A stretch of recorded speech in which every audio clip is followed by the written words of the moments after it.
I think it's very important to make an advanced care plan when you're reasonably well and where the children or whoever you're going to put in charge of your plan, your husband, your wife, whoever, or your parents, I think it's important that they know it is a genuine wish and philosophy of yours when you're well. My advice to people is to try and remember to get all these things in position before it's too late.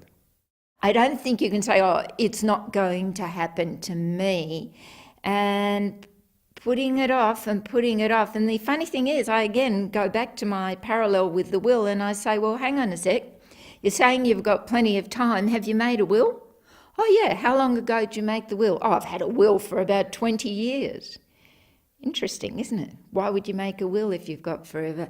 Why would you why would you stall making an advanced healthcare plan if you've got forever? To me, that I find that odd. You don't insure your house after you're burgled, and you don't make your will after you die, and you don't make an advanced care plan once you're possibly too ill to make it or incapable of making it. I think it's something we should all have.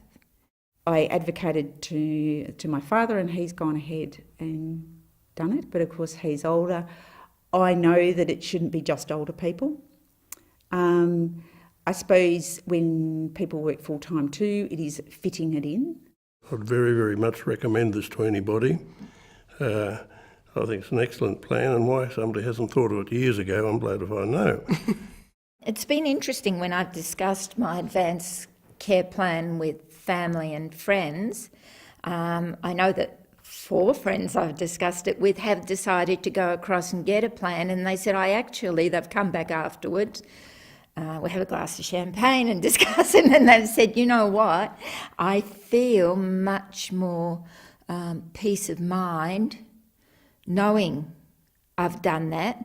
We achieved what she wanted. As I said, if she was alive now and she looked back, she'd be able to say to me, see, I told you so, I only went to respite.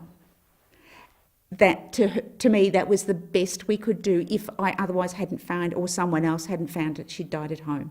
This is something that it can foresee problems, and it can eradicate them before they become problems. And that, as I see it, is very, very worthwhile. If you're referring to a good death, meaning we achieved what she wanted up until she died, yeah, we did. I do strongly recommend, if whichever child you choose, if it's a child or a relative, that you make sure the other relatives get a copy of the plan. So there's nothing clandestine about it, or someone saying, oh, you want to inherit, because it's not. The whole concept of it is very, very, it's thinking way ahead of its time, and I think it's great. Not that I want to bring it on in a hurry, but yes. I'd like to see Carlton win another premiership before that happens. Good, we might be waiting a while. Oh well.